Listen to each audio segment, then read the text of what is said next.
Menteri BUMN Erick Thohir memecat Direktur Energi Primer PLN. Pemecatan merupakan buntut dari hasil sidak Erick Thohir ke kantor pusat PLN yang mendapati tidak adanya kegiatan di ruangan monitoring energi.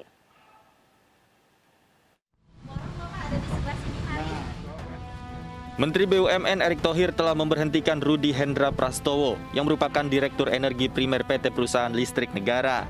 Rudi digantikan oleh Hartanto Wibowo yang sebelumnya merupakan salah satu direksi dari PT PLN Batubara.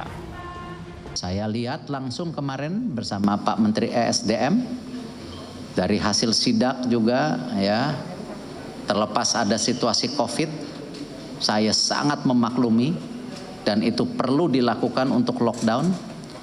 Tetapi tentu yang namanya pada saat krisis tetap mesti ada kegiatan-kegiatan yang berjalan. Nah, karena itulah saya mengambil keputusan ini, saya mengganti ya, dan saya akan pastikan ya dalam 1-2 hari ke depan Saudara Hartanto ini harus segera melakukan perbaikan-perbaikan. Beberapa hal yang sebenarnya saya sudah meetingkan juga pada Januari lalu adalah bagaimana pembelian batu bara ini bisa jangka panjang.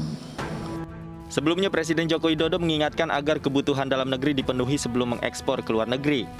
Saya perlu mengingatkan bahwa pemerintah mewajibkan perusahaan swasta, BUMN beserta anak perusahaannya yang bergerak baik di bidang pertambangan, perkebunan, maupun pengolahan sumber daya alam lainnya untuk menyediakan kebutuhan dalam negeri terlebih dahulu sebelum melakukan ekspor.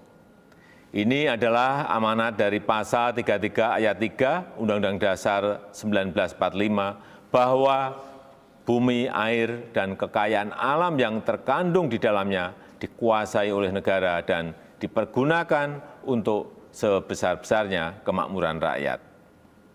Yang pertama, soal pasokan batu bara.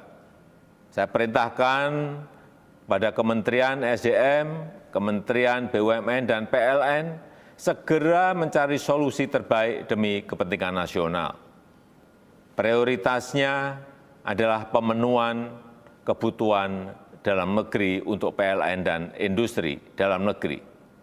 Sudah ada mekanisme DMO yang mewajibkan perusahaan tambang memenuhi kebutuhan pembangkit PLN. Ini mutlak, jangan sampai dilanggar dengan alasan apapun. Perusahaan yang tidak dapat melaksanakan kewajibannya untuk memenuhi kebutuhan dalam negeri bisa diberikan sanksi. Bila perlu bukan cuma tidak mendapatkan izin ekspor, tapi juga pencabutan izin usahanya. Presiden berharap kejadian seperti ini tidak terjadi lagi karena Indonesia memiliki sumber daya alam yang melimpah. Tim Liputan iNews melaporkan.